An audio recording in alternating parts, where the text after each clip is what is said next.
Halo teman-teman, apa kabarnya? Kembali lagi di channel Kang Film. Kali ini saya akan bahas alur film berlatar belakang Perang Dunia Kedua, khususnya pertempuran di Laut Atlantik Utara antara pihak sekutu dan Nazi Jerman. Film ini berjudul Greyhound, dirilis pada tahun 2020 dan disutradarai oleh Aaron Schneider. Bagaimanakah kisah selanjutnya? Jangan skip video ini dan simak videonya sampai habis. Hey there. Subscribe to my channel. And also press this bell icon. Di awal film, kita diperlihatkan konvoi 37 kapal yang membawa persediaan perang dan pasukan menuju Liverpool, Inggris. Dan mereka akan melewati jalur yang diberi nama Celah Atlantik, yang mana area itu berada di luar jangkauan perlindungan udara. Mereka pun mengandalkan 3 kapal ringan dan 1 kapal besar bernama Greyhound, yang dikapteni oleh Kapten Krauss, yang bertugas sebagai pelindung jika terjadi serangan tiba-tiba dari kapal U-boat Jerman. Setelah 3 hari, mereka lepas dari pantauan udara dan mereka akan melewati Celah Atlantik. Krauss yang sebagai kapten setiap hari selalu memantau kondisi konvoi dan situasi jalur yang mereka lalui. Saat ini, mereka belum menemukan kontak apapun yang mencurigakan. Namun tiba-tiba, Krauss mendapatkan morse dari kapal utama konvoi yang mengabarkan kalau mereka ternyata telah mendeteksi adanya transmisi Jerman di jarak sekitar 15 mil sebelah kanan. Sementara kapal Harry dan Eagle telah keluar dari konvoi karena mereka sedang melakukan perburuan.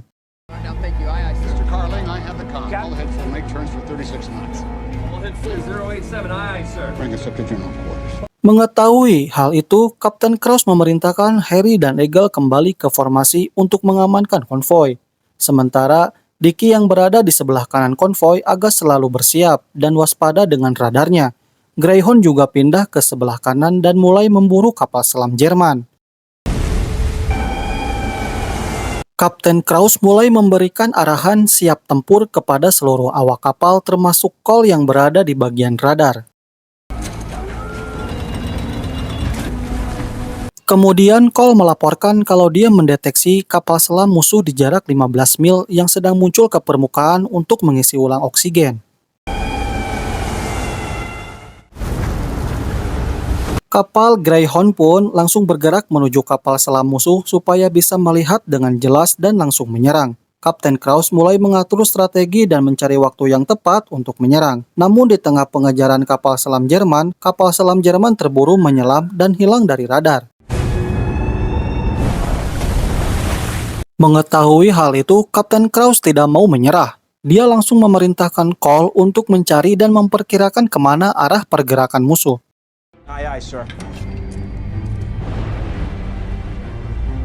Dengan bantuan beberapa temannya, Cole berusaha menghitung menggunakan rumus tertentu. Dan akhirnya, mereka bisa menebak kemana kapal selam itu pergi. Dan kapal Greyhound pun segera menuju ke koordinat yang telah ditentukan. Kru di bagian sonar tiba-tiba mendengar dengan jelas suara baling-baling yang diduga berasal dari kapal selam musuh yang bergerak semakin menjauh menyelam di bawah kapal Greyhound. Karena hal itu, membuat petugas sonar mulai kehilangan posisi musuh. Ia pun menjelaskan kepada Kapten Krauss bahwa kejadian ini bisa terjadi jika kapal selam musuh berusaha menghindari sonar dengan bergerak menjauh atau mereka mematikan mesinnya. Sedikit informasi kalau sonar dibuat untuk mendeteksi di bawah air dengan mengandalkan suara dan jangkauannya sangat terbatas. Sedangkan untuk radar dibuat untuk mendeteksi yang ada di bagian permukaan saja. Lanjut, setelah beberapa saat, petugas sonar berhasil mendeteksi kapal selam musuh di jarak 900 meter sebelah kiri, dan ia pun langsung melaporkan kepada Kapten Krauss. Para awak kapal yang mendengar itu, mereka pun semakin tegang, dan mereka bersiap di posisinya masing-masing.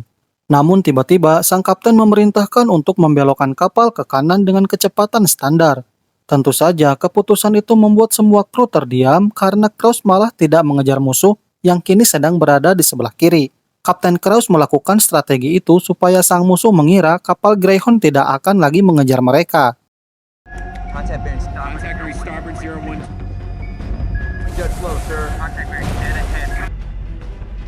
Dan benar saja, musuh kembali mengejar Greyhound. Saat kapal selam musuh mendekat, Kapten Krause langsung menyuruh semua awak kapal untuk kembali siaga.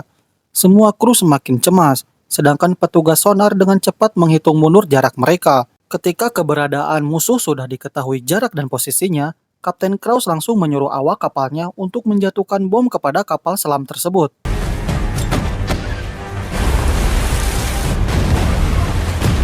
Setelah serangan itu, Kapten Krause keluar dan melihat siapa tahu ada jasad manusia ataupun puing-puing kapal musuh yang terapung. Tapi dia tidak melihat apapun, dan ia menduga serangannya tidak mengenai kapal musuh. Tak lama kemudian, kru kapal melihat kubangan minyak muncul ke permukaan yang berarti kapal musuh sudah hancur. Tentu saja, semua awak kapal Greyhound pun senang kecuali sang kapten yang terlihat murung, karena ia merasa tentara musuh juga merupakan manusia tanpa memandang mereka musuh atau bukan. Tapi kesenangan mereka tidak bertahan lama, karena beberapa jam kemudian kapal selam Jerman mulai menunjukkan keagresifannya dengan menyerang bagian belakang konvoi.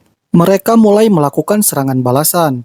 Kapal Despotico dan Cadena pun menjadi korban torpedo musuh, dan langsung mengevakuasi semua krunya. Mengetahui serangan itu, Krause memerintahkan untuk pindah ke bagian belakang agar bisa mengamankan konvoi. Tiba-tiba, sebuah torpedo meluncur ke arah mereka.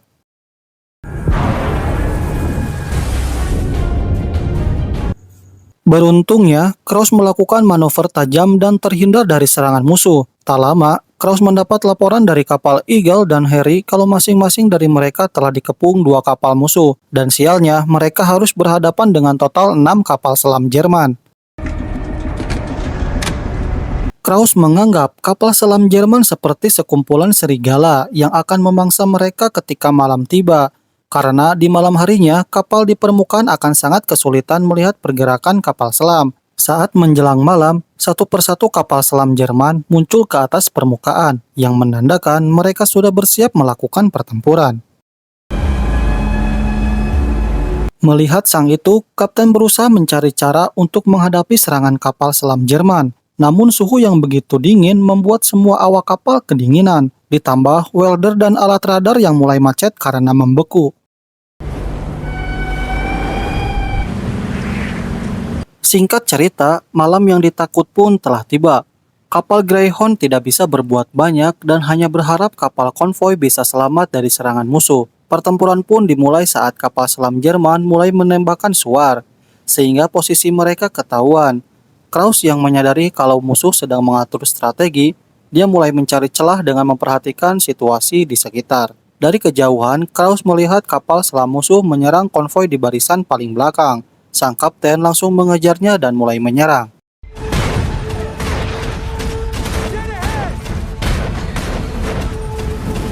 Namun kapal selam Jerman berhasil menghindari serangan dengan menyelam ke dalam lautan.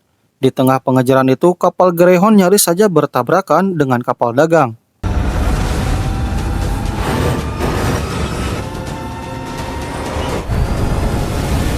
Situasi semakin tegang saat kapal penjaga Inggris menembak kapal Greyhound. Mereka mengira Greyhound salah satu kapal dari Jerman.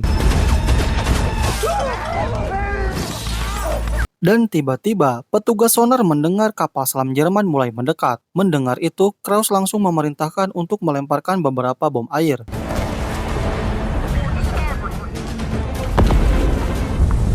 Tapi sialnya, mereka kehilangan beberapa bom hanya demi sebuah tabung gas yang sengaja kapal Jerman buang sebagai pengalihan.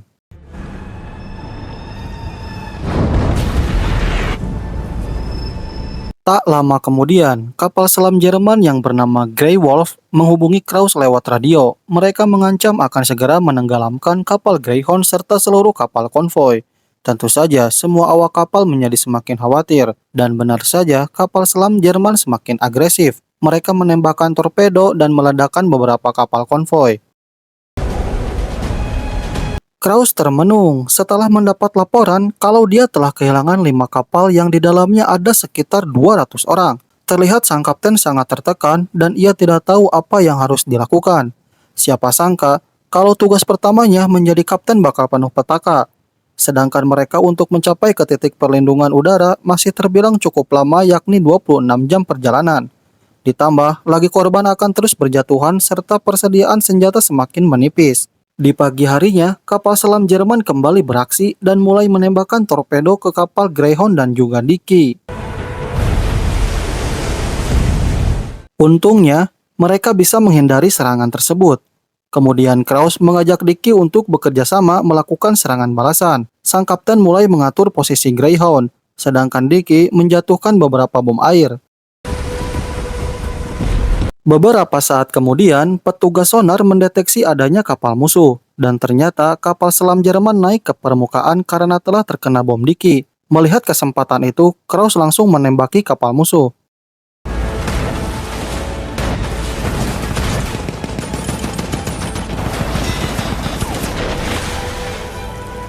Dicky berusaha membantu Greyhound untuk mengejar kapal selam tersebut.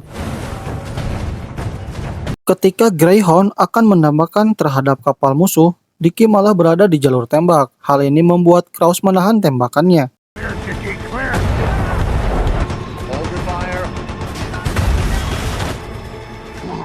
Namun tiba-tiba kapal selam Jerman melepaskan tembakan. Krauss pun memerintahkan serangan ke kapal selam Jerman sampai hancur.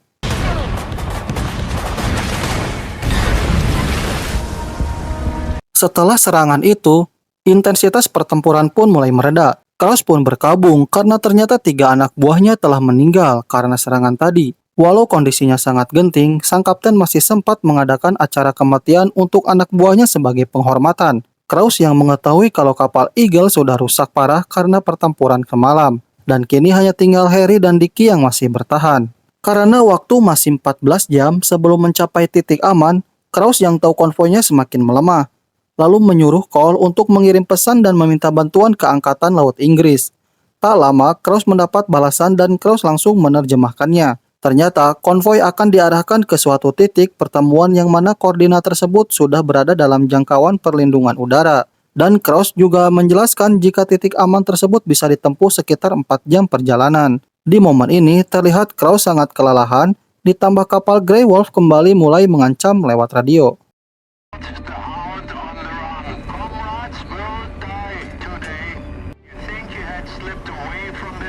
Beberapa jam kemudian, kapal Greyhound diserang 2 kapal Jerman lalu menembakkan 2 torpedo.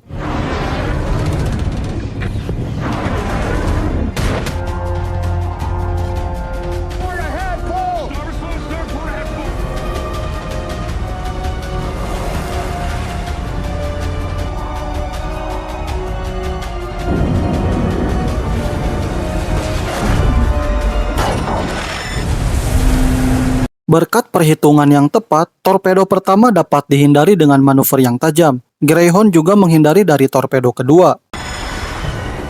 Setelah berhasil mengatasi kedua torpedo, kini keadaan mulai berbalik. Krauss langsung memerintahkan untuk maju dan menghampiri salah satu kapal selam Jerman yang berada paling dekat dengannya. Mengetahui akan diserang, kapal Grey Wolf langsung buru-buru menyelam. Greyhound pun langsung berusaha melakukan tembakan balasan.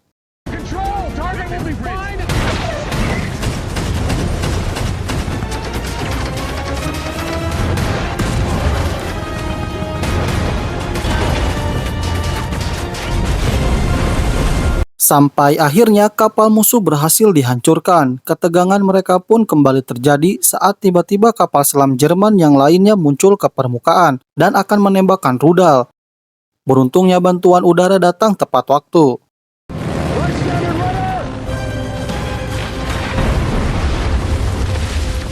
Setelah melalui 40 jam yang menegangkan, akhirnya Krauss bisa bernapas lega.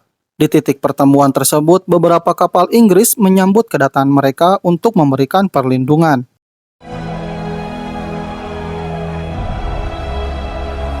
Dan film pun selesai.